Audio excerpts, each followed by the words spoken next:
जो बंदा भूखा है उसके लिए आजमाइश है सब्र की, लेकिन जिसके घर में खाना है उसके लिए आजमाइश है अता की, कि वो सिर्फ ख़ुद खाता है या अपनी खाने को गरीबों के साथ तकसीम करता है।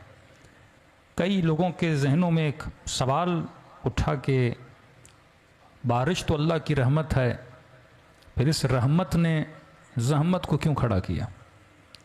मसलन हमारा अक़ीदा है कि मजलिस इमाम हुसैन रहमत है, खुदा न खास्ता को ये बोले कि मसलन ये जहमत में कैसे खड़ी हो जाए। अज़ान रहमत है, ज़िक्र खुदा रहमत है, बारिश भी अल्लाह की रहमत है, फिर ये कैसी रहमत जिसमें इतनी जहमत कि हज़ारों लोग बेघर हो गए, लोगों का माल मवेशी तबाह हो गया, उनकी मिल्कियतें तबाह बर्बाद हो गई। तो अल्लाह जब रहमत भेजता है उसमें चंद पहलू होते हैं। एक कभी कभी छोटा नुकसान, वक्ती नुकसान हमें नज़र आता है, लेकिन उसके पसे पर्दा बहुत ज़्यादा फ़ायदा होता है। मसलन आप दिल के मरीज़ हैं, डॉक्टर ने कहा आपका बाईपास करना है, तो इस बाईपास में तकलीफ़ तो है, लेकिन इस तकलीफ़ के बाद एक लंबी शफ़ा है। बारिश जब बरसती है शायद आए तो तकलीफ़ हो, लेकिन उसके बाद क्या है, लोगों के लिए कई सालों तक उनकी ज़मीनों को फ़ायदा है। करबला को अगर वक्त के पैराहे में देखोगे तो आशूरा का दिन बड़ी तकलीफ़ का दिन था, लेकिन करबला को एक वक्त की बुलंदी में देखोगे तो अगर करबला न होती आज ये मजलिस हुसैन न होती, अगर करबला न होती आज मोमिन के लिए करबला जन्नत न होती। कि इसी करबला की है कुर्बानी जो इमाम हुसैन ने दी।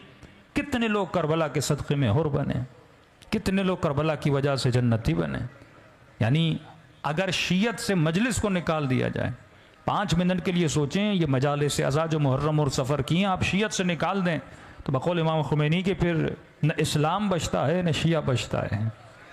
कि अगर इस्लाम ज़िंदा है तो मुहर्रम और सफ़र की वजह से ज़िंदा है, अगर दीन ज़िंदा है तो करबला की वजह से ज़िंदा है। तो वक्ती तौर पर शायद कोई मुसीबत लगती है, लेकिन इन द लॉन्ग टर्म जब आप देखेंगे उसका बड़ा फ़ायदा है। दूसरी चीज़, जब आप नमाज आयात का नाम सुनते हो कि बंदा रात को सो रहा है, अचानक आसमान में ऐसी गरज और चमक हुई कि आप डर के नींद से उठ गए और आपके दिल में खौफ पैदा हुआ, तो ऐसे बंदे पे नमाज आयात वाजिब हो जाती है। क्या मतलब, ये हर आयात क्यों बोलते हैं, क्योंकि ये सारी चीज़ें अल्लाह की निशानियाँ हैं।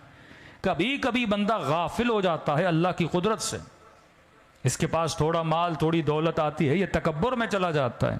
कब मुझे कौन नुकसान पहुंचा सकता है, मैं सब कुछ हूँ, मैंने इतना बड़ा घर बनाया, मैंने इतनी बिल्डिंग्स बनाई। तो अल्लाह बारिश के कतरात को नाजिल करके एक सबक देना चाहता है कि ऐ मेरे बंदे, जब तू मेरे बारिश के कतरों का मुकाबला नहीं कर सकता तो तू खुदा का मुकाबला कैसे कर सकता है। पानी है इससे ज़्यादा नहीं, लेकिन अगर तू थोड़े से पानी का मुकाबला न कर सके तो परवरदिगार आलम का मुकाबला कैसे करेगा। और दुनिया ये सोचे जब खुदा के बारिश का मुकाबला नहीं कर सकती तो वली खुदा का मुकाबला कैसे करेगी।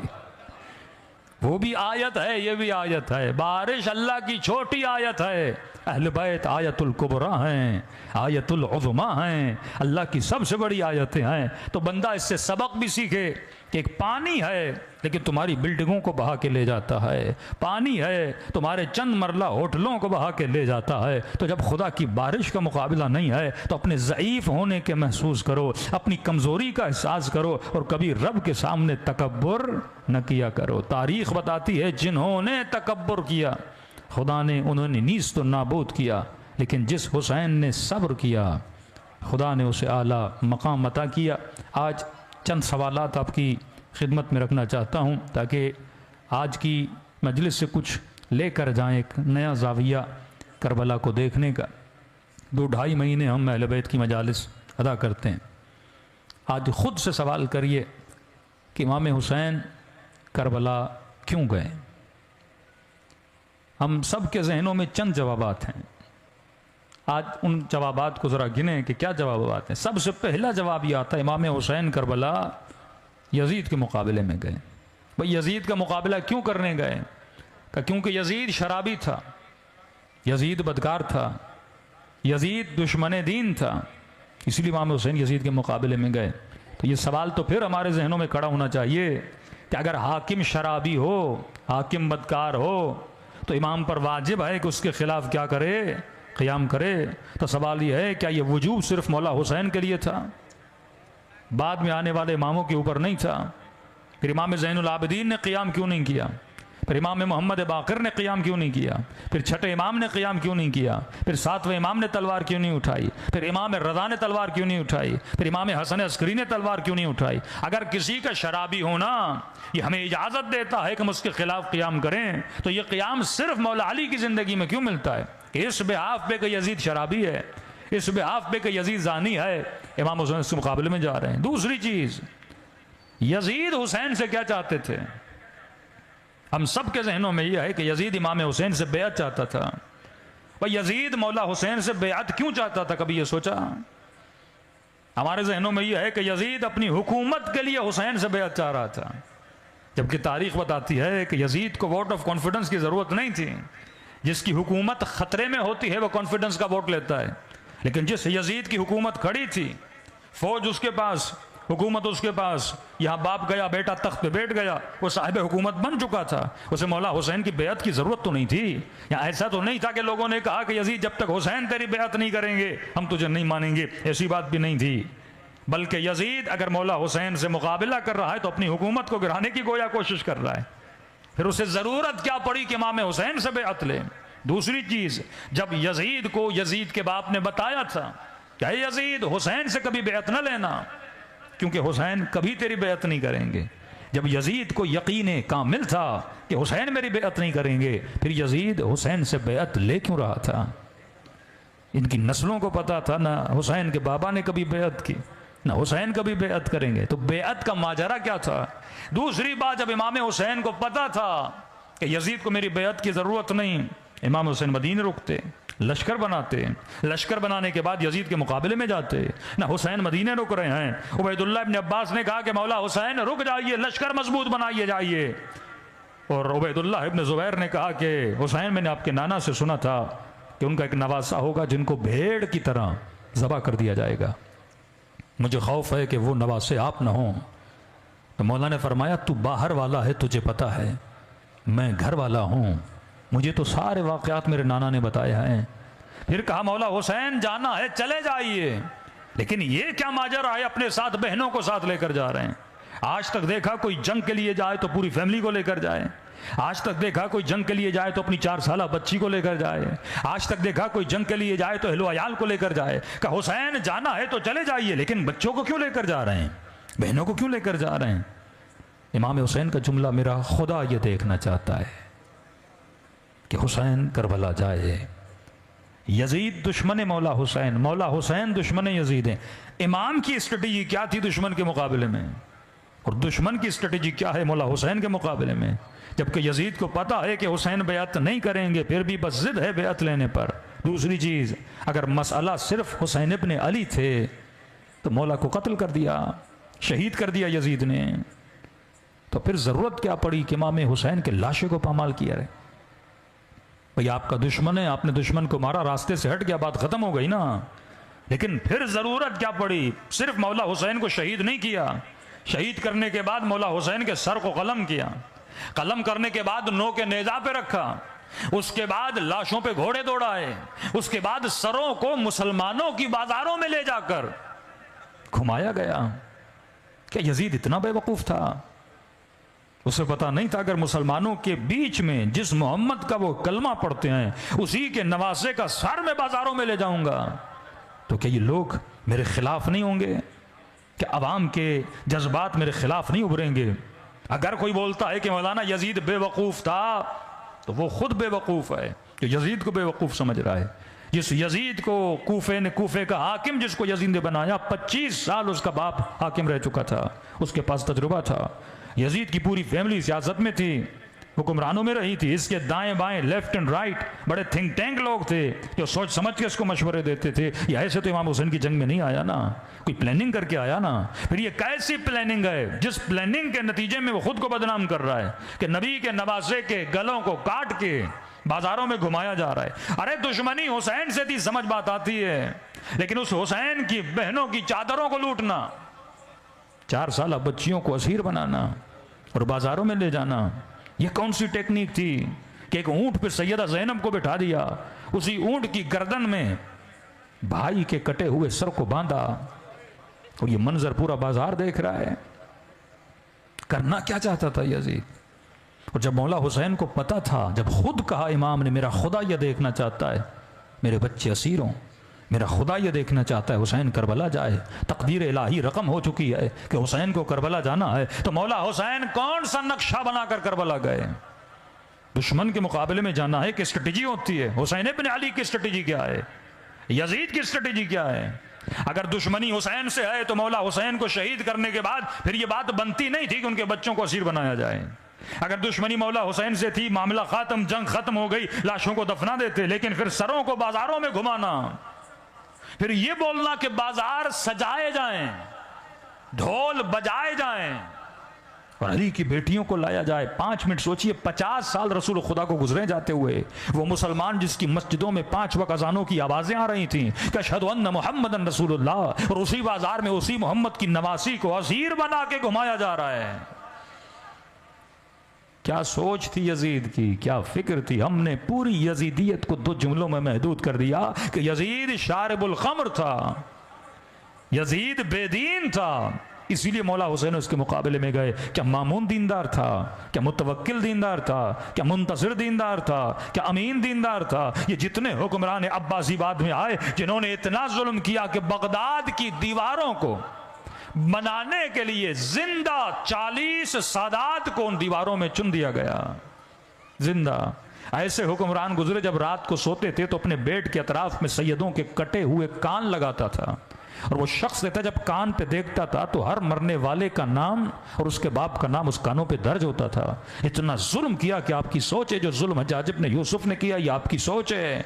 यजीद अगर मसला शराब पीना था, मसला यजीद की जिना करना था, मसला उसका बेनमाजी होना था, तो जितने बाद में आने वाले हुक्मरान थे वो भी बेदीन थे, जितने बाद में आने वाले हुक्मरान थे वो भी शराबी थे। लेकिन आपको वो सख्ती नजर नहीं आती जो इमाम हुसैन की यजीद के खिलाफ है। आपको वो क़ियाम किसी इमाम का नजर नहीं आता। हालांकि जाहिरन देखा जाए मेरे छठे इमाम के शागिर्द इतने थे कि करबला में असहाब हुसैन भी इतने नहीं थे कि 2-2 हज़ार की एक क्लास लगती थी। जब मौला लेक्चर देते थे हजारों की तादाद में मौला के शागिर्द आते थे और मौला के लेक्चर सुनते थे। फिर छठे इमाम ने कभी तलवार से क़ियाम क्यों नहीं किया? मौला हुसैन ने क़ियाम किया, तो क़ियाम की वजह क्या थी?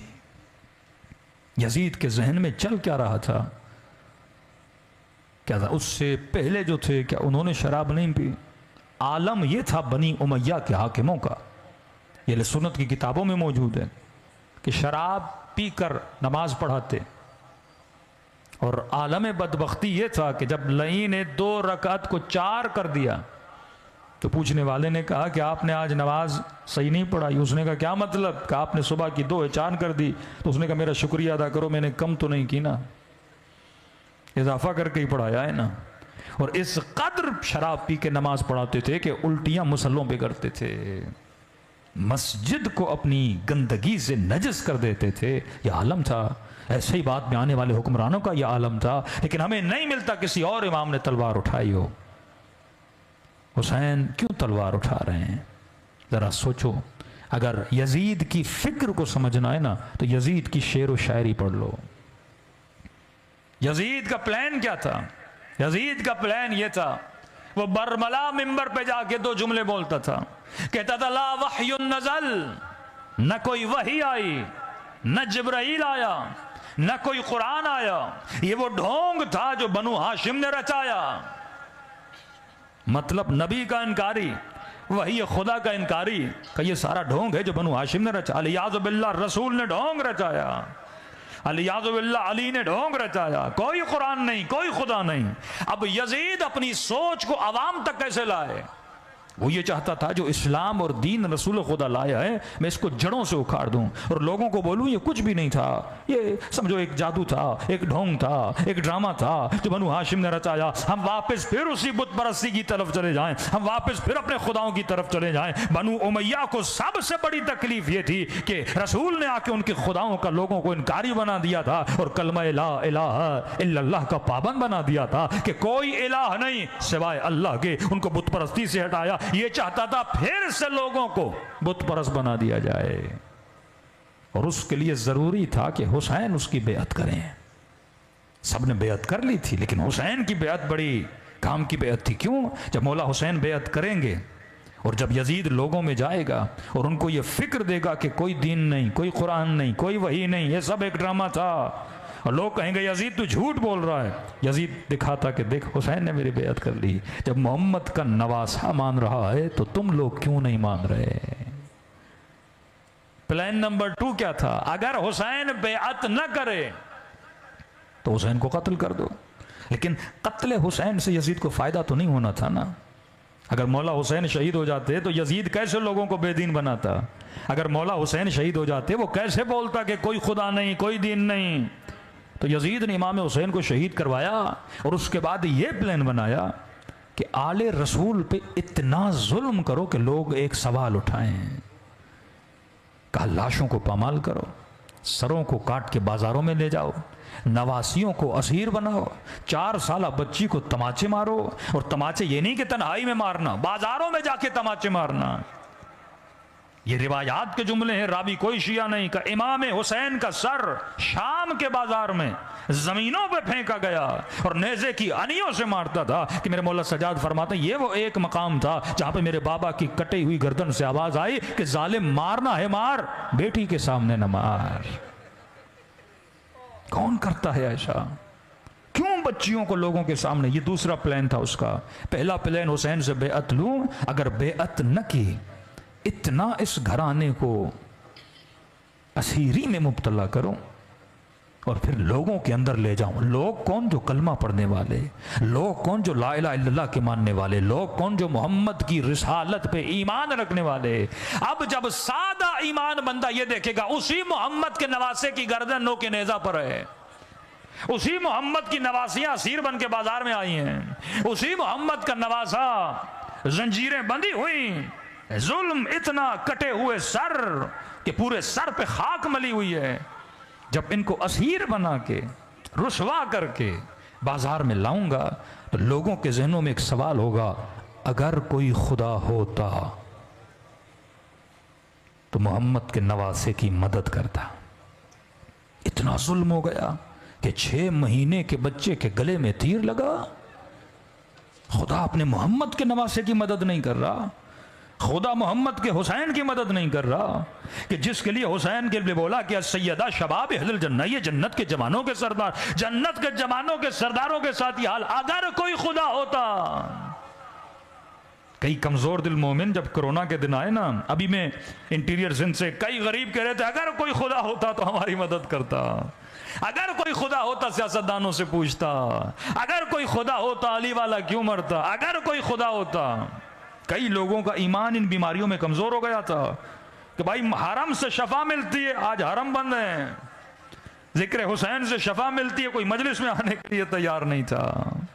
ईमान जब कमजोर होता है ना, फिर इंसान की जड़ों को खोखला करता है। और वो कूफे वाले जो खत लिखकर हुसैन के पास नहीं गए, अब उन्हीं के पास मौला हुसैन की कटी हुई गर्दन, 4 साल बच्ची, कटे हुए सर, कभी घोड़े के गले में बंधे हुए, चादरों को लूटा गया, हाथों में रस्सियां, गर्दन में तोक डाला। इतना ये कौन है? ये आले रसूल है। 50 साल नहीं गुजरे रसूल खुदा को जाते हुए, और इतना अहले बैत रसूल पे जुल्म किया और बाजारों से घुमाया गया कि देख अगर कोई खुदा होता मोहम्मद की मदद करता, अगर कोई खुदा होता अपने मोहम्मद के हुसैन की मदद करता।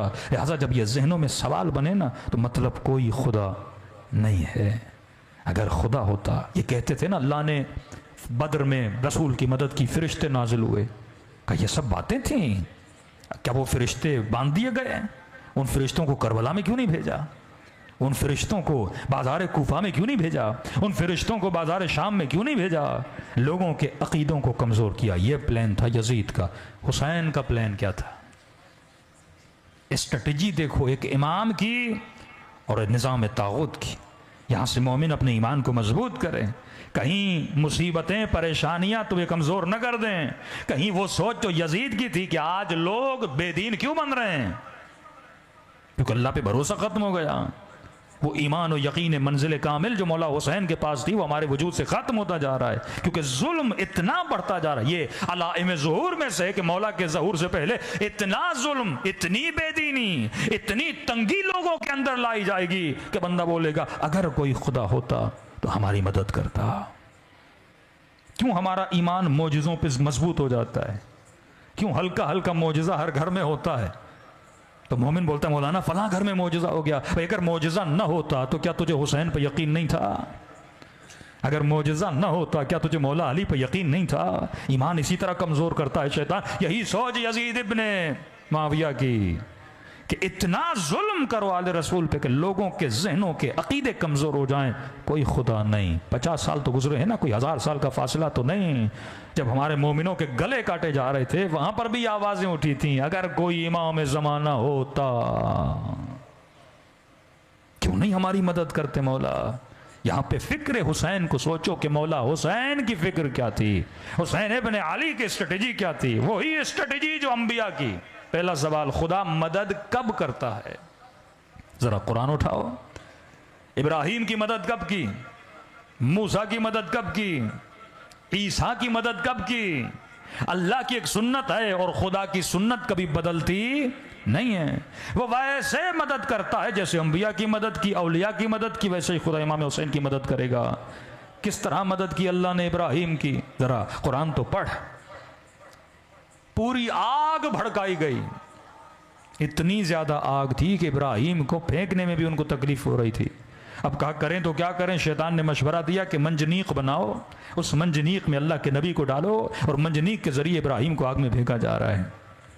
मैं कहूं परवरदिगारा तूने सिंध में इतनी बारिश बरसा दी, इसका एक हिस्सा इब्राहिम की आग पे बरसा देते, दुश्मन की लकड़ियों को गीला कर देते, ना आग लगती, ना आग भड़कती, ना तेरा नबी उस आग में गिरता। अल्लाह की आवाज आई, नहीं, वो अपनी स्ट्रेटजी करता है, मैं अपनी स्ट्रेटजी करता हूं। उसूल खुदा है, खुदा दुश्मन को पूरी छूट देता है। अल्लाह की आवाज आएगी, आए फिरौन, आए निमरूद, तू जितना जोर लगा सकता है लगा ले। यजीद तू कितना जुल्म करेगा, जितना तेरे बस में है ना तो जुल्म कर ले, जितना तू कर सकता है, जितनी तेरी ताकत है, जितना तेरा दम है। ये सियासतदान समझते हम चोरी करेंगे, पकड़ नहीं, अल्लाह छूट दे रहा है। तू जितना कर सकता है कर। फिर मेरा वार एक ही होता है। अल्लाह की बड़ी अजीब स्ट्रेटजी, खर्चा दुश्मन से करवाता है, खर्चा दुश्मन से करवाता है, एनर्जी दुश्मन की लगवाता है, लश्कर दुश्मन का जमा करवाता है। बिल्कुल ऐसे है कि नून लीग जलसा करे, नारा खान का लग जाए, मेहनत पे पानी फिर गया ना। कई लोग हैं ना, यानी मेहनत करते हैं, खर्चा होता है, पूरी गेम उनकी क्या हो जाती है, उलट जाती है। इराक अमेरिका ने आजाद करवाया, दिया किसके हाथों में? शियों के हाथों में। खर्चा उसका था, फायदा कौन ले रहा है? शिया ले रहे हैं। यमन में खर्चा उन्होंने किया, फायदा हमने लिया। शाम में खर्चा उन्होंने किया, फायदा हमने लिया। 2% भी शिया नहीं शाम में। आज शाम आपके हाथ में, यमन आपके हाथ में। अल्लाह कहते हैं खर्चा वो उसको करने दो, फायदा कौन लेगा? तू लेगा। का दुश्मन एनर्जी करे। निमरूद ने आग जमा की, कितनी मेहनत लगी उनको, यानी आप तसव्वुर तो करें, इतनी आग थी कि इब्राहिम को फेंका नहीं जा रहा था। मंजनीक बनाई, फासलों से इब्राहिम को डाला और मंजनीक के जरिए इब्राहिम को फेंका। यह भी नहीं कि खुदा बारिश का एक कतरा बसाता, अल्लाह का यह काम नहीं है। आग बुझा देता नहीं, आंधी लाता आग बुझ जाती नहीं, तेज हवाएं चलाता नहीं, मैदान को बना दिया, कहा तू आग चला, हवा भी नहीं लाऊंगा, बारिश भी नहीं बरसाऊंगा। और यह भी नहीं कि इब्राहिम को बचाने के लिए आग को बुझा दे, का नहीं। और जब इब्राहिम को, अब यहां पे दो कैरेक्टर हैं, दुश्मन का कैरेक्टर पूरी एनर्जी करके वली खुदा को मारना चाहता है, अल्लाह का कैरेक्टर सब्र करके देखता रहा, इब्राहिम का कैरेक्टर जैसे आग में फेंका जा रहा है, वो एक लम्हे के लिए भी अल्लाह की मदद का मुंतजिर न रहा। यही सोच इमाम हुसैन की है। मौला हुसैन के जहन में एक मिनट के लिए भी ये नहीं आया कि खुदा मेरी मदद करेगा। कहा हुसैन तू वो कर जो तेरा काम है, मैं वो करूंगा जो मेरा काम है। जब जिब्राइल ने कहा इब्राहिम, अल्लाहुम्मा सल्ली अला मुहम्मद वाले, इब्राहिम बोलूं खुदा को कि तेरी मदद करे, ये नबी खुदा है, या अबुल अंबिया, ये अबुल अइम्मा, ये जद्दे हसन हुसैन है, का जिब्राइल जब तुझे पता है मैं आग में गिर रहा हूं, क्या मेरे रब को नहीं पता? तो मदद मांगने की जरूरत नहीं है। अगर उसे जलना पसंद तो इब्राहिम को जलना पसंद। अगर वो बचाने पे आए बचा सकता है, इब्राहिम बचने पे राजी, इब्राहिम उसकी रजा पे राजी है। यही जुमला करबला में हुसैन ने कहा कि रिजन बेरजा व तस्लीमन ले अमरे, ऐ खुदा बस तू देखता जा, अगर तू राजी है तो हुसैन भी कदमों को बढ़ाता जाएगा। एक लम्हे के लिए हुसैन इब्न अली मदद खुदा के मुंतजिर नहीं थे, क्योंकि हुसैन कुरानी उसूलों पे चल रहे थे कि इन्नल्लाह मअस्साबिरीन, खुदा किनका साथ देता है? जो मुसीबतों में सब्र करते हैं। इस उसूल कुरानी पे मौला हुसैन को यकीन था। लेकिन खुदा ने इब्राहिम को कैसे बचाया? जैसे आबे निमरूद में इब्राहिम को फेंका गया तो आवाज आई या नारू खूनी बर्दन व सलामा, आग को बुझाया नहीं कि तेरी गर्मी भी गर्मी रहे लेकिन इब्राहिम को न जलाना। अब लश्कर दुश्मन का लगा हुआ, मजमा पूरा देख रहा है, आग जल रही है। जो कर सकता था निमरूद ने किया, लेकिन उसी आग से जब सही सालिम इब्राहिम बाहर निकले, पूरा लश्कर परेशान हो गया। मेहनत उसने की, कितना काम करता हजरत इब्राहिम ये पूरा मजमा जमा करने में। मजमा दुश्मन ने लगाया, नारे इब्राहिम के लग गए। ये खुदा का काम है। काम दुश्मन एनर्जी लगाता है, आखिर में फतह किसकी होती है? कभी घबराया ना करो, इतने शिया मर गए उतने शिया मर गए, जो करना है इनको करने दो, जितना जोर लगता है लगने दो। कभी का इनकी मजलिस में जाना बिद्दत है, कभी का इनका न्याज खाना हराम है, कभी का कलम के नीचे से गुजरोगे निकाह बातिल है। नुकसान हमारा नहीं कर रहे थे, अपनों के निकाह बातिल कर रहे थे। फायदा फिर भी मौलवी का हो रहा था ना, उनके मौलवी का, हमारा तो कोई फायदा था भी नहीं। यानी नुकसान वो अपना कर रहे हैं, एनर्जी लगा लगा कर। आज वो सारी चपेड़े उनके चेहरे पर पड़ रही हैं जब उनकी नस्लें, उनके बुड्ढे बोल रहे हैं कि पूरी जिंदगी तूने हमारे निकाह बातिल की, आज पता चला निकाह बातिल था ही नहीं।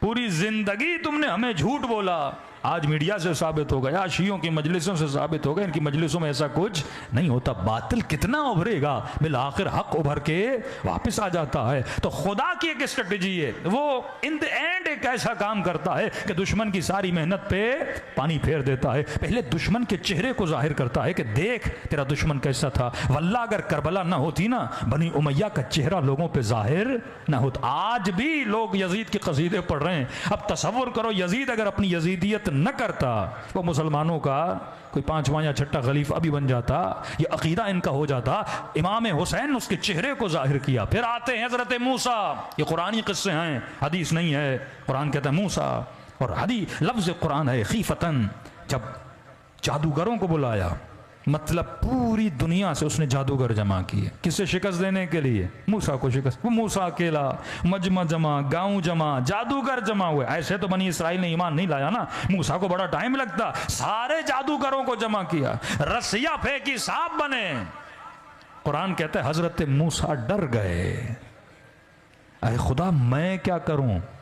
अल्लाह ने कहा घबराओ नहीं, इतने सांप बने। अल्लाह ने कहा जो लकड़ी तेरे हाथ में से फेंक दे। एक लकड़ी ने सारी मेहनतों को निगल लिया।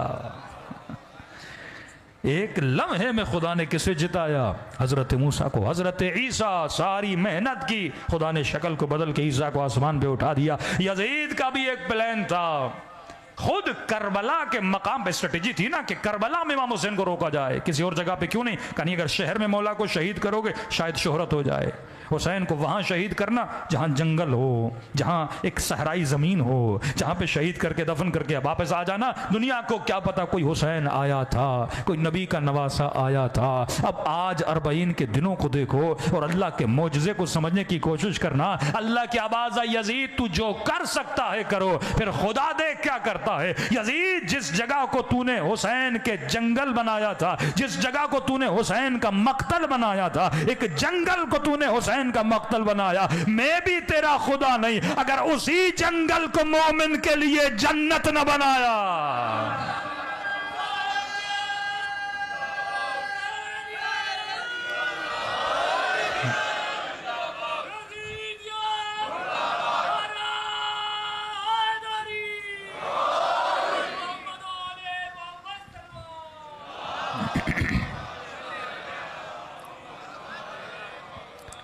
आज करबला किसी जन्नत से कम नहीं है।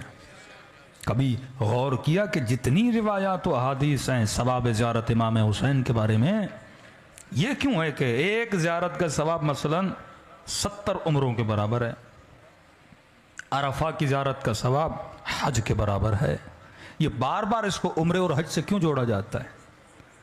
क्योंकि आखिरी ज़माने में मोमिनों का हज करबला बनेगी। इसका रीज़न है क्योंकि जो अल्लाह का घर है वो तागूत के कब्ज़े में, जहाँ से पैगाम पूरी दुनिया में जाना चाहिए कोई जाने नहीं देता, जहाँ से सदा जुल्म के खिलाफ उठनी चाहिए कोई नहीं उठाता, वरना मिलियंस का इज्तिमा हज पे होता है, वहाँ खिलाफ जुल्म आवाज़ उठनी चाहिए ना, इसराइल के खिलाफ आवाज़ उठे, दुनिया में मुसलमानों पे जुल्म होता है आवाज़ उठे, लेकिन नहीं, वो एक सियासी अखाड़ा बन चुका है, वहाँ पे मफादात की बात होती है, इस्लामी मफादात की बात नहीं होती। तो खुदा ने एक अल्टरनेट जगह बनाई जिसका नाम था करबला, जहाँ से वो पैगाम उठे जो अहल बैत का पैगाम है। आज वाकई बंदा देखे, यानी हज से ज़्यादा रश करबला में हो रहा है। क्यों? ये दिलों को कौन मोड़ रहा है? ये इतनी मोहब्बत और उल्फत दिलों में कौन डाल रहा है कि सदियां गुजर गई, आज भी गम हुसैन में बंदा रोता है तो ऐसे लगता है जैसे कल इमाम हुसैन शहीद हुए। ये गम को इतना ताज़ा रखना या कि किसी मोजज़े से कम है? अल्लाह ने इब्राहीम की मदद की, मूसा की मदद की, ईसा की मदद की। माना ज़ुहूर करेंगे तो मौला की हुकूमत कैसी होगी? हुकूमत इमाम ज़माना का, उसमें लोगों का मिजाज कैसा होगा? एक झलक अगर कोई देखना चाहे तो उलमा फरमाते हैं, अरबईन पे जब जाते हो ना, अरबईन हुकूमत इमाम ज़माना की एक झलक का नाम है। आप कहेंगे मौलाना वो कैसे? अरबईन में सब लोगों के मिजाज बदल जाते हैं। देखिए, इमाम ज़माना आकर कोई जादू की छड़ी तो नहीं लगाएंगे ना कि कहते हैं एक बंदा सोना चांदी लेकर गलियों में घूमेगा, है कोई मुझसे खैरात लेने वाला, कोई लेने वाला नहीं होगा।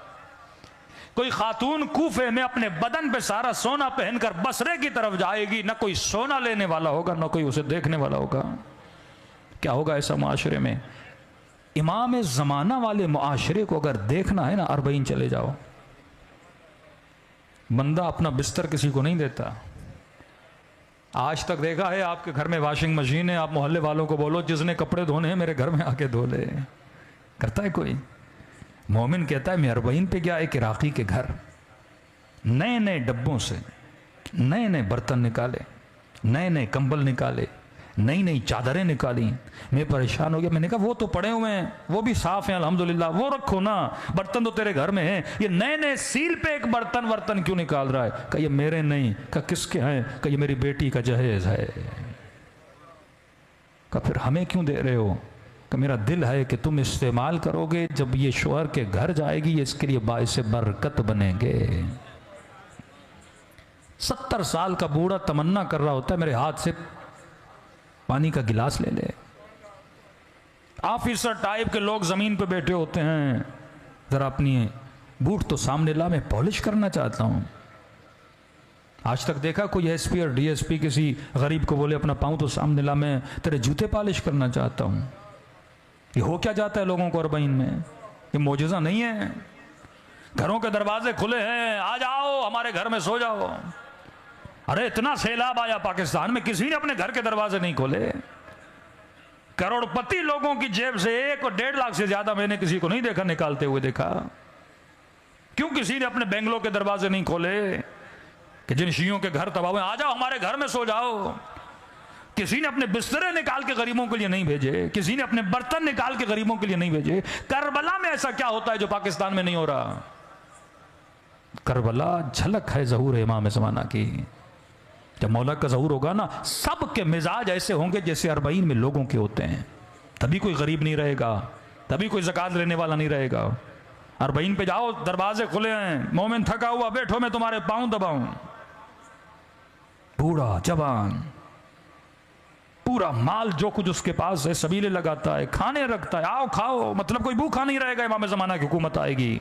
कोई गरीब नहीं रहेगा, इमाम ज़माना की हुकूमत आएगी। कोई चोर नहीं रहेगा, इमाम ज़माना की हुकूमत आएगी। कोई फासिक और फाजिर नहीं रहेगा, इमाम ज़माना की हुकूमत आएगी। आज फिस्क और फजूर क्यों है? क्योंकि अमीर अमीर हो रहा है, गरीब गरीब हो रहा है। अमीर अपना माल देने के लिए तैयार नहीं, लेकिन अरबईन में ये मिजाज नहीं है। लोगों के घर खुले हुए, गोया सब सखी बन गए, सब करीम बन गए, सब सबूर बन गए, सब के अंदर वो जज्बा जो अली के वजूद में जज्बा था। रात के अंधेरों में यतीमों को खाना खिलाना, फकीर का सर दबाना, फकीर के पांव दबाना। क्या हो जाता है लोगों को अरबईन में? इन सब के वजूद में किरदार अली कैसे उजागर हो जाता है। अब ये अरबईन पे चलते हैं तो लगता नहीं कोई आम आदमी चल रहा है। इतना मकाम कि अपना सब कुछ लुटाने के लिए तैयार है। फरमाया अरबईन ज़हूर इमाम ज़माना की एक झलक है। जब मौला ज़हूर करेंगे ना, सबका मिजाज ऐसा हो जाएगा जैसा आपका अरबईन में होता है। ये किसी मोजज़े से कम नहीं है। ये इमाम तैयारी करवा रहे कि जब मेरा ज़हूर होगा तो है मोमिन वैसे बनना जैसा तो अरबईन में जाके बन जाता है। या बंदा अपने साथ वाली दुकान से भी चीज़ लेना चाहे ना तो मोटर बाइक हो तो उस पर जाता है, साहिब गाड़ी हो तो गाड़ी पे जाता है। उतरना बर्दाश्त नहीं। पता हो घर में ऐसी है, बाहर क्यों निकले मौलाना, बड़ी गर्मी है, ऐसी रूम में बैठे रहेंगे। पर अरबईन में न किसी को ऐसी अच्छी लगती है, क्या गर्मी है जरा बैठ जाकर, नहीं मुझे करबला पहुंचना है। बदन को आराम पसंद है, आसाइश पसंद है। छाले निकल आते, बंदा चल चल के पांवों में दर्द हो जाता है, पांवों की परवाह नहीं करता। ये जज्बा कहां से आया? बूढ़े से बूढ़े 80-80 साल के बूढ़े चल रहे, अरे तू घर बैठ, ये उम्र है आराम करने की। कहा नहीं मुझे हुसैन तक जाना है। ये ट्रेनिंग है। तू कब्र हुसैन की तरफ नहीं, तू वक्त के इमाम की तरफ जाने की तैयारी कर रहा है कि जब हल में ना सिरन यंसुरना की आवाज आए, पूरी दुनिया के लोगों का मिजाज ये बन जाएगा। सब अपने घरों को खोल देंगे, अपने वजूद के दरवाज़ों को खोल देंगे, और ये कुर्बानी का जज्बा हर इंसान के वजूद में आएगा और मौला की आवाज़ पे लब्बैक कहेगा। तो अरबईन किसी मोजज़े से कम नहीं है, उस सिफात को अपने अंदर पैदा करने का। और वो भी फरमाते हैं हम करीम हैं, हम करीम हैं। एक जुमला फिर रब्त मुसीबत के लिए कोशिश करूं। एक तो हुसैन का मकसद था, यजीद चाहता था दीन को जड़ों से उखाड़ा जाए। मौला हुसैन ने वो किया जो एक इमाम की ड्यूटी थी। उसके बाद अल्लाह का काम था वो अपने दीन को कैसे बचाता है। दूसरा मुकाबला इमाम हुसैन का। आज इस चीज को फील करिए, अपने मुल्क में भी, अपने घरों में भी, अपने रिश्तेदारों में भी। सख्त जुमले बोल रहा हूं। करबला में लश्कर हुसैन और लश्कर यजीद का मसला ये नहीं था कि लश्कर हुसैन वाले खुदा न खास्ता खुदा को नहीं मानते, ला लश्कर यजीद वाले मसलन खुदा को नहीं मानते। फरमाते मौला हुसैन के लश्कर में भी नमाज होती थी, यजीद के लश्कर में भी नमाज होती थी। यहां पानी की कमी थी, तयम्मुम करके गुस्ल शहादत लिया जा रहा था 9 की रात, और लश्कर यजीद के पास पानी था। हजारों की तादाद में लोगों ने फुरात में गुस्ल शहादत किया था कि हम कल या हुसैन को कत्ल करेंगे या कत्ल कर दिए जाएंगे, और जब कत्ल हो जाएंगे तो हम शहीद हो जाएंगे। मसला ये नहीं था, वहां कोई खुदा को नहीं मानता था। ना ही शाह फैसल में ये मसला है कि आज की मजलिस में जितने लोग मौजूद हैं उनमें से कोई मौला अली को नहीं मानता। अगर ये बोला जाए इस मजमे में कितने लोग हैं जो अली को नहीं मानते, शायद कोई हाथ उठे। तो ये एक ढोंग है कि शियों में लोगों को विलायत अली मनवाओ। कोई ऐसा शिया नहीं जो मौला अली की विलायत को न माने। वो शिया कहलाता ही नहीं जो अली की विलायत को न माने। आज ये इशू है ही नहीं कि कौन अली को मानता है कौन नहीं मानता। ये तो एक हल्का फुल्का प्रोपेगेंडा है कि शियों को शिये से लड़ाया जाए। असल इशू क्या है?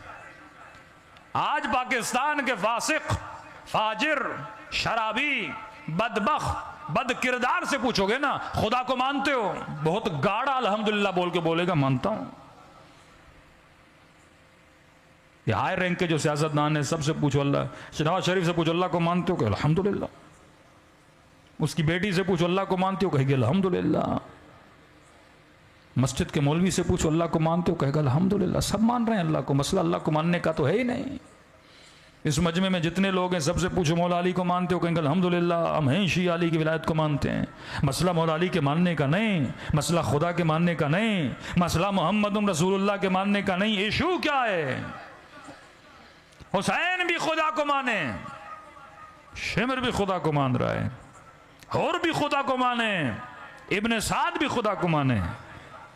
अब जुमला सुनना इमाम हुसैन का। इमाम ने कहा आए खुदा, हुसैन तुझे भी मानता है, रिज़न बिरिज़ाक व तस्लीमन लिअम्रे, हुसैन तुझे भी मानता है, तेरे अमर को भी मानता है। ये लिबरलिज्म, फेमिनिज्म और कम्युनिज्म को अगर समझना चाहते हो ना, ये वही कड़ी है यजीदियत वाली। लश्कर यजीद क्या कहता था? वो कहता था, अय खुदा तुझे मानते हैं पर हमने अपनी जिंदगी कैसे गुजारनी है ये तू हमें नहीं बताएगा, अपनी मर्जी से करेंगे। आज पूरा मजमा मौला अली को मानता है। इशू कहां पर है? इशू यह है कि मौला अली हम तुझे तो मानते हैं, इमाम हुसैन हम तुझे तो मानते हैं, तभी तो आपकी मजलिस करवा रहे हैं मौला, तभी तो आप पे गिरिया कर रहे हैं, मौला आपको मानते हैं, लेकिन मैंने अपने बेटे की शादी कैसे करनी है मौला, आप इंटरफेयर नहीं करिएगा। मैंने अपनी बेटी की शादी शाह फैसल में कैसे करनी है मौला, ये मैं आपसे नहीं पूछूंगा, वहां मैं अपनी मर्जी चलाऊंगा। मैंने सर को कैसे बनाना है, मैंने चेहरे को कैसे बनाना है मौला, ये आप नहीं बताएंगे। बेटी कहाँ पढ़ने जाएगी नहीं जाएगी, शादी कहाँ करनी है कहाँ नहीं करनी, कौन सी चीज खाऊंगा, कौन से कपड़े पहनूंगा, मौला इसमें आपका नहीं जाए, लेकिन मानता जरूर हूं आपको। पाकिस्तान का मतलब क्या? ला इलाहा इल्लल्लाह, माशाअल्लाह। और उसी दिन जब पाकिस्तान आजाद हुआ, इंडिपेंडेंस डे पे मुजरे करवाए जा रहे हैं। क्या खुदा, ये सारे हुक्मरान, ये सियासतदान, ये सरकारी ओहदेदार बैठे हुए हैं और ऊपर भी लिखा हुआ ला इलाहा इल्लल्लाह मुहम्मदुर रसूलुल्लाह, हम तुझे मानते हैं, लेकिन हमने आजादी का दिन कैसे मनाना है ये हम तुझसे नहीं पूछेंगे। ये दूसरे मुल्कों से आए हुए जो सफीर बैठे हुए हैं ना, एम्बेसडर बैठे हुए हैं ना, हम उनसे पूछेंगे बताओ हम किस तरह दिन मनाएं ताकि तू खुश हो जाए। मौला हुसैन के जुमले पे गौर करना, रिज़न बिरिज़ा, हुसैन की मर्जी नहीं, जो तेरी मर्जी वो हुसैन की मर्जी। वो तस्लीमन लिअम्रे, हुसैन तेरे अमर के सामने तस्लीम है। तस्लीम मतलब 100%, यानी कि 50%, कि मैं 70% अल्लाह की मानूं, 30% अपनी चलाऊं, मतलब 70% तेरे अंदर हुसैनियत है, 30% यजीदियत है। मैं 99% अल्लाह की सुनूं, 1% अपनी चलाऊं, तो मतलब 99% हुसैनियत है, 1% यजीदियत है। मसला अंबिया क्या था? मसला इमाम हुसैन क्या था? आज किसी जवान ने कहा मौलाना हम टीवी चैनल खोलते रमज़ान में 4 मौलाना हजरात बैठे होते हैं, 1 शिया 3 गैर शिया, जो गैर शिया हैं वो शिया से ज़्यादा अली के फ़ज़ाइल पढ़ते हैं। मैंने कहा मसला अली के मानने का नहीं है, सब कुछ मानने के बाद भी पूछोगे ना अफजल कौन है, वो फिर भी अली को 4थे नंबर पे रखेगा। आज कहते हैं हाँ अहले बैत रसूल को मानते हैं, अहले बैत की नहीं मानते, खुदा को मानते हैं, अल्लाह के हुक्म को नहीं मानते, अली को मानते हैं, अली के हुक्म को नहीं मानते, इमाम ज़माना को मानते पर हुक्म इमाम को नहीं मानते। यही यजीदियत और हुसैनियत का फलसफा है ना। जब तक तू मकाम तस्लीम पे नहीं आता, जब तक तू 100% खुदा की नहीं मानता, जब तक तू हुक्म हजरत अली को नहीं मानता, जब तक तू हुक्म खुदा को नहीं मानता। आज मसला खुदा की खुदाबंदी का नहीं है, मसला हुक्म खुदा का है। ये कहना बड़ा आसान है पाकिस्तान का मतलब ला इलाहा इल्लल्लाह था, लेकिन फायदा क्या कि हुक्म खुदा को इजरा न कर सको, हुक्म खुदा को पामाल किया जाए। यही इमाम हुसैन का मसला था कि अगर कोई अमीर शाम की तौहीन करता ना, उसका सर कलम कर दिया जाता था, जिस तरह आज हमारे मुल्क में हो रहा है। इदारों की तौहीन करो सर कलम, अदालत की तौहीन करो सीधा जेल में, लेकिन बरमला खुदा की तौहीन की जाए, शरीयत की तौहीन की जाए, हुक्म खुदा की तौहीन की जाए, मतलब जितनी गैरत हमें असहाब की तौहीन पर, जितनी गैरत हमें रिसालत की तौहीन पर, जितनी गैरत हमें अपनी ज़ात की तौहीन पे आती है, उतनी खुदा की तौहीन पे नहीं आती। इमाम हुसैन करबला गए कि हुसैन को रब की तौहीन नामंजूर है और उसकी इज्जत की बका के लिए हुसैन अपनी जान देने के लिए तैयार है। क्या प्रोपेगंडा किया दुश्मन ने। ये वाक़अन बंदा जुमले जाके इमाम हुसैन के ज़री के सामने अदा करता है, लेकिन 5 मिनट सोचे कि मेरी औकात क्या है कि मैं हुसैन की ज़री के सामने खड़ा होकर ये जुमले बोलता हूँ। कहीं मैं इमाम हुसैन की तौहीन में नहीं आ रहा कि मैं इमाम हुसैन की ज़री के सामने, मौला अली की ज़री के सामने खड़े होकर ये कहूँ अशहदु अन्नका कद अक़मत सलात व आतैत ज़कात व अमरत बिल मारूफ। मौला मैं गवाही देता हूँ आप नमाज कायम करते थे। भाई मेरी क्या औकात, मैं हुसैन की नमाज की गवाही दूँ। लेकिन हम पढ़ते हैं, क्यों पढ़ते हैं? क्योंकि छठे इमाम ने कहा जा गवाही दे। मौला ये तौहीन तो नहीं कर रहा हूं मैं कैसे गवाही दूं? एक बेनमाजी जाके खड़ा हो जाए और कहे अशहदु अन्नका कद अक़मत सलात व अतैत ज़कात, ज़ियारत आशूरा में पढ़े, ज़ियारत वारिसा में पढ़े, मौला अली की ज़ियारत में पढ़े, मशहद रज़ा जाए तो इमाम रज़ा की ज़ियारत में पढ़े। जो बंदा गुनहगार, जो बंदा खताकार, वो इमाम की नमाजों की गवाही दे रहा है। का मसला नमाज का नहीं मौला, क्या मसला था? मसला बदनामी का था। का तागूत ने इतना बदनाम किया अहले रसूल को। वही स्ट्रेटजी जो यजीद की कल थी, आज वही स्ट्रेटजी यजीद के मानने वालों की। अगर शिया समझे का इतना बदनाम करो आले रसूल को कि जब शाम वालों को पता चला कि अली की शहादत मस्जिद में हुई है तो लोग पूछने लगे कि अली नमाज भी पढ़ते थे। का गवाही दे अशहदु अन्नका कद अक़मत सलात। ये मजलूमियत अहले बैत है। मौला हुसैन को क्या जरूरत है बीबी ज़ैनब को बोले बहन ज़ैनब मुझे नमाज शब में याद रखना? होता क्या है नमाज शब में? 20 जिंदा 20 मुर्दों के नाम लिए जाते हैं। अल्लाहुम्मा अग़फ़िर फ़ला, अल्लाहुम्मा अग़फ़िर फ़ला, अल्लाहुम्मा अग़फ़िर फ़ला। 40 मरतबा मुर्दे के नाम लेने से पहले या जिंदे के नाम लेने से पहले अल्लाहुम्मा अग़फ़िर बोला जाता है। क्या हुसैन को मग़फ़िरत की ज़रूरत है कि ज़ैनब बोले? का नहीं। का बहन ज़ैनब इन्होंने इतना प्रोपेगंडा किया बाबा के ख़िलाफ़, आज मेरे ख़िलाफ़ किया है कि हुसैन बागी है, हुसैन नमाजी नहीं है। बहन ज़ैनब नमाज तहज्जुद पढ़ के बताना कि ये घराना नमाजी घराना है। सेम वही पॉलिसी अहले बैत के मानने वालों के खिलाफ। कि किसी गैर शिया से बोलो ना, शिया भी नमाज पढ़ते हैं, शिया भी नमाज पढ़ते हैं। मैं कौन सी इमेज दे रहा हूं दुश्मन को? वो इमेज तो दुश्मन बनाना चाहता है या वो इमेज जो मौला अली दिखाना चाहते हैं? अगर खुदा ना खास्ता मैं ऐसी इमेज बना रहा हूं तो मैं यजीदी मकसद में उसे मदद कर रहा हूं। कई मैंने लोगों को देखा कि आशूरा के दिन ये क्या ढोंग ड्रामा है कि ये नमाज पढ़ते हैं, आशूरा के दिन जुलूस निकालने के लिए। बंदे खुदा, दुश्मन ने जो प्रोपेगंडा अली के खिलाफ किया, अली वालों के खिलाफ किया, उस प्रोपेगंडे को मिटाने के लिए है। फिर इमाम हुसैन को क्या जरूरत पड़ी है? जोहर आशूर मौला हुसैन नमाज पढ़ रहे हैं। जोहर आशूर जंग का मैदान है ना। सईद को खड़ा किया, सईद तो खड़ा हो जा, हुसैन की नमाज, जरबुल अजल वाली नमाज, जल्दी वाली नमाज इमाम हुसैन ने पढ़ी। 27 तीर लगे सईद के बदन में। मौला आप जन्नती हैं, क्यों पढ़ रहे हैं नमाज? और इस वक्त क्यों पढ़ रहे हैं मौला? फिर सिपाहियों को खड़ा क्यों कर रहे हैं? ताकि दुनिया देखे, एक पब्लिसिटी भी तो होती है ना, ताकि वाकया ऐसा हो दुनिया याद रखे ना उसे। जब जब सईद का नाम आए तो दुनिया पूछेगी 27 तीर, 90 साल से ज्यादा उम्र, क्यों लगे इसके बदन पे? का सईद खड़ा था, हुसैन नमाज पढ़ रहे थे। ताकि तादम क़यामत कोई ज़बान से ये जुमला न बोले कि अहले बैत रसूल नमाज नहीं पढ़ते थे। शहादत अली की मस्जिद में ऐसे ही खुदा प्लान करता है, विलादत काबे में, शहादत मस्जिद में, ताकि ता क़यामत जो अमीर शाम ने अली पे इल्ज़ाम लगाया था, अल्लाह ने अली की शहादत में ही पूरे इल्ज़ाम को मिटा दिया।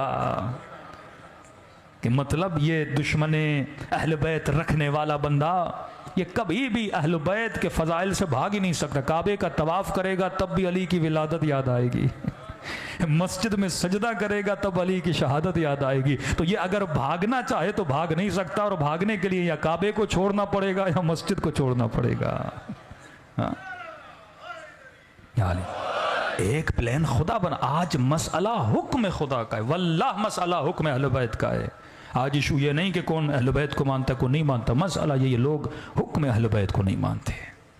कि बंदा शादी कराए लेकिन कि मौला अली आपको मानता हूँ, लेकिन बेटे की शादी कैसे करानी है? एक जवान मिला, कुछ मसाइल पूछे, उसने रोने लगा। मैंने कहा अब क्यों रो रहे हो? का मौलाना 12 साल में अपनी बीवी के साथ हराम कर रहा था क्योंकि मुझे हुक्म का पता नहीं था। आज नस्लें हुक्म न जानने की वजह से तबाह हो रही है। मौला को मानने के लिए अशहदु अल्ला इलाहा इल्लल्लाह अशहदु अन्ना मुहम्मद रसूलुल्लाह कहना काफ़ी है, लेकिन हुक्म अली को मानने के लिए पूरे बदन को अहले बैत का मुती बनाना पड़ता है। आगाए अराकी कहते हैं अगर मेरे बस में होता ना, मैं हर बंदे पे वाजिब करता ये किताब अहकाम पढ़े कि क्या वाजिब है क्या हराम है। जवान ये समझता शादी हो गई बीवी हलाल हो गई। भाई कितने ऐसे मसाइल है जिसमें बीवी तेरे ऊपर हराम होती है। इसलिए बयान कर रहा हूं, एक दर्द है। 55 साल का बूढ़ा, 55 साल का बूढ़ा ऐसे रो रहा था जैसे 6 साल का बच्चा रोता है। मैंने कहा अब क्यों रो रहे हो? कहा मौलाना, मैंने कहा बेटा ना अहले का नहीं बड़ा नेक है, बीवी बुरी है का नहीं नेक है, माल नहीं का माल है, घर नहीं का घर है, दौलत नहीं का मौलाना सब कुछ है, फिर क्यों रो रहे हो? कहा मौलाना मैंने गुनाह किया था जवानी में, तौबा भी की, करबला गया बहुत रोया, मौलाना नादान था पता नहीं था, मशहदुर रजा गया रोया, मैं समझा मैंने तौबा की माफ हो गया, आज मुझे हुक्म का पता चला है। मैंने कहा कौन सा गुनाह का शर्म आती है बताऊं? फिक़ी मसला है, अहकाम की कमी। आज हम समझते हैं अहकाम सिर्फ मौलाना को पता होना चाहिए। मैंने कई मौला के जाकिरीन को देखा, बरमला मेरे साथ घूमते थे काफिलों में, मैंने बोला उनको अंगूठी पहनी है, लॉकेट पहनी है, सीने में मौला अली का नाम पहना है। मैंने कहा वुजू है का नहीं? मैंने कहा बगैर वुजू के अली का नाम, अहले बैत का नाम बदन पे लगाना हराम है। हुक्म का जब पता ना हो ना, बंदा चलते फिरते गुनाह करता है, हुक्म का पता ना हो। तस्लीमन ले अमरे, क्यों? क्योंकि ला माबूद सिवाक या गियासल मुस्तकीसीन, यहां तामील हुक्म के लिए अल्लाह ने तुझे पैदा किया। मैंने कहा बता दो सही तुमने कौन सी खता की? कि मौलाना बस एक गुनाह किया, कौम लूत वाला गुनाह। और आज पता चला अगर मर्द ये बदकारी करे ना, तो जिसके साथ ये बदकारी की जाती है उसकी बहन इस पर हमेशा के लिए हराम हो जाती है। का हुक्म का पता नहीं था, मैंने निकाह कर लिया, 55 साल का हो गया, साहिब औलाद हूं, अब बीवी को क्या बोलूं, औलाद को क्या बोलूं? तौबा तो मैंने की है, का परेशान हूं, मैंने अपनी जिंदगी को तबाह बर्बाद कर दिया। तेरी सिलेक्शन और तेरा रिलेशन ये हुक्म इलाही के मुताबिक होना चाहिए। बेटा डॉक्टर बन गया, 6 महीने में बेटी की तलाक हो गई। बच्चों को इंजीनियर बनाओ, डॉक्टर बनाओ, डॉक्टर बनाते हो पैसे कमाने के लिए, इंजीनियर बनाते हो पैसे का, एक हुनर है, हुनर के आने के बाद पैसा आता है। लेकिन अगर अहकाम का पता ना हो, जिंदगियों में सुकून तबाह हो जाता है। सैयदा ज़ैनब जिंदान शाम में भी अहकाम बताती रही, इमाम मूसा काजिम की बीवी अहकाम बताती थी। आज हर शिया घर में जो खातून है उसे हुक्म नहीं पता। भाई बाप से ज्यादा माँ की जिम्मेदारी है। अब्बास बने, अली का कमाल भी है, लेकिन उससे ज्यादा उम्मुल बनीन का कमाल है। ये कैसी तरबियत है करबला के बच्चों की? करबला 2 तरबियतों का मैदान है, एक वो लश्कर जिसको बनु उमैया ने तरबियत दी, एक वो लश्कर जिसको अली के घराने ने तरबियत दी। बनु उमैया की तरबियत के नतीजे में यजीद निकला और अली की तरबियत के नतीजे में अब्बास हसन हुसैन निकले। आज अक्ल से सोचो, मैं अपने बच्चे किसके हवाले करूं? बनु उमैया के हवाले करूं या अपने बच्चों को आले रसूल के हवाले करूं, जिनकी तरबियत हीरे बनाती है, जिनकी तरबियत जन्नती। अरे अपने बच्चे तो छोड़ो, इनके दर का गुलाम भी कभी कंबर बन के निकलता है, कभी फिजा बन के निकलते हैं। ये मकाम है अहले बैत अलैहिस्सलात। आज हुक्म की कमी है वल्लाह। आज एक सादा सा मुत्तकी और परहेजगार आदमी किसी मोमिन की शादी में नहीं जा सकता। तो 5 मिनट के लिए सोचो, हुज्जत खुदा इमाम ज़माना, हमने सिर्फ सिंबलिक शिया बन गए ना कि मौलाना मेरे घर के छत पे अलम है, तो मतलब ये घर किसका है? अली वाले का घर है। अलम क्यों लगाया तुमने?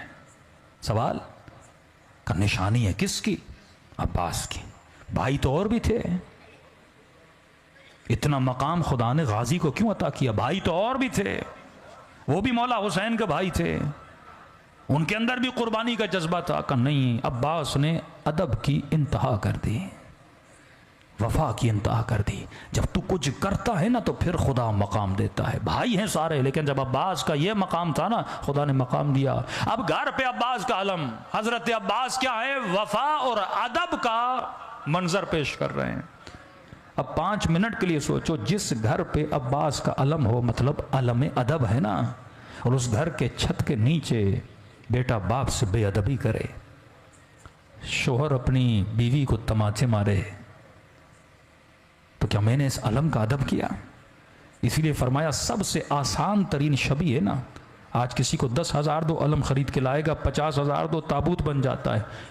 मासूमीन फरमाते हैं सबसे मुश्किल तरीन शबी अगर बनाना है ना, वो शबी है किरदार हुसैन है।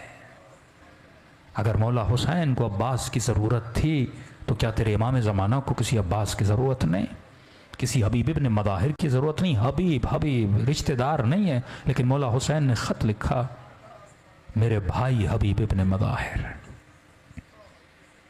आज हुक्म अहले बैत की कमी है।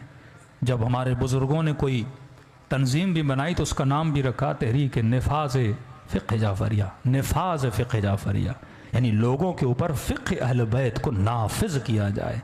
जब तक फ़िक़्ह नाफिज नहीं होती ना, तब तक कोई बंदा मकाम तस्लीम तक नहीं पहुँचता। वो करीम है, करीम का काम है अता करना। फरमाया तुम्हारे न्याज की देगे भी उतारते हो ना, एक एक दाने का हुसैन तुझे हिसाब देंगे। मत समझना ये चीज़ें रायगां जाती हैं। आंसू जो आंखों से बहाते हो ना, एक एक कतरा जमा हो रहा है। जो सांसें हुसैन की मजलिस में गुजरी उनका हिसाब अलग है, जो सांसें तुमने गुनाह की महफिल में गुजारी उनका हिसाब अलग है, जो सांसें अपनी माँ के कदमों को दबाते हुए तुमने गुजारी ना, उसका हिसाब अलग है। हर शय का अल्लाह के दरबार में हिसाब है। कुछ ईरानी ज़ाहिर कहते हम करबला गए तो 40 के दिन थे, हर बंदा कह रहा था आप हमारे घर आए, हमारे घर आए। कहते हमें जल्दी करबला पहुंचना था, हम नहीं रुके। एक छोटा सा गांव था बीच में, एक बूढ़ा 75 साल का, उसने आकर हमारे कदम पकड़ लिए। का इतनी शिद्दत से रो रहा था, लग ये रहा था अगर इसकी दावत को कबूल न किया कहीं इसे यहीं पे सख्त तारी ना हो जाए। का ज़्यादा नहीं, बस आओ मेरे सुफरे पे खाना खाओ। अगर तू मेरे सुफरे पे खाना खाएगा मैं ऐसे महसूस करूँगा कि गोया हुसैन मेरे घर में मेहमान बन के आए। खुलूस। हमने कहा बूढ़ा है, हमने कहा ठीक है खाना खाएंगे पर जल्दी निकल जाएंगे। कहा ठीक है 1-2 घंटा आराम करो, अपनी जोराबे दो, मेले कपड़े दो, वो भी धुलने के लिए देता हूँ, थोड़े फ्रेश हो जाओगे, 2 लुक़्मे खाने खाओ, मुझ गरीब का दिल खुश हो जाएगा।